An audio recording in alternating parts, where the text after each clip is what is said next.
Thank you. Well, Thomas Edison, Alexander Graham Bell, the Wright brothers, and whoever invented the litter robot. Okay, their ideas and inventions have changed our world, yet there is so much out there that is yet to be discovered. So my next guests are encouraging young, innovative minds with a new book series. Authors David and Emberly Pridham join me right now. I had to throw in the litter robot. I have 2 cats, and that by far is my favorite invention ever. I have not scooped you know what in about 2 years. It's a game. That's a game changer, right? Yes. Well, guys, we probably do take inventions for granted. How important are inventors in today's world? Well, it's interesting. I like to first thank you so much for having us. I like to say that the story of invention is really the story of America. And when you look back in American history, you see that the founding fathers thought it was so important, this concept of invention and creativity, that they actually wrote it into the Constitution.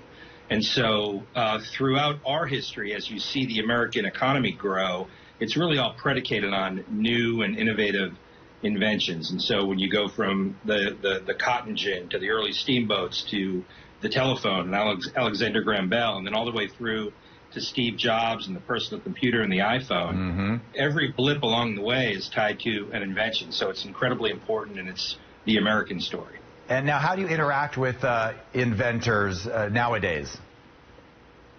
Well, I actually interact with inventors all the time in my job. I do regular calls with our European clients, with our clients in Asia at night, and then throughout the day, we're talking to our U.S. inventor clients. So my job is a great job. It's wonderful because we're always dealing with different types of inventions. All right. Now, we've been showing video, teasing everybody with these children, and the children aren't here.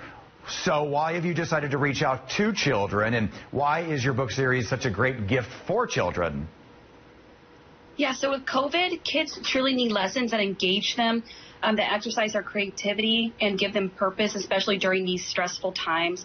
And with the kids in virtual classrooms, our daughter does remote learning, so we know it's sometimes hard to keep her focus. So, yeah. Yeah, and I think it's incredibly important to sort of teach our kids that the next inventor of the great technology or vaccine that's going to be important in 5, 10, or 15 years is probably reading our book or sitting in an elementary classroom, and we think that's incredibly important. Yeah, and we see the books right there, If Not You, book series.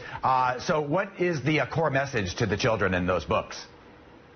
Well, the core message is that every idea is important, and what we want to do, as we do with our kids, is to foster creativity. And so we have our kids taking down their journal every night about different ideas they have, different concepts, different inventions, just like Steve Jobs did, just like Thomas Edison did. And so what we really want to teach kids is our system of inventorship and creativity here is more valuable in terms of how it fosters that type of creativity, empowers kids. And that's really what we want to do, especially in this time of COVID, where a lot of kids are cut off. All right. Well, guys, we have the information on our screen so people can get more information. And thanks for joining us for a little bit and talking about that. Yes, thank you for having us. All right. Sam, over to you.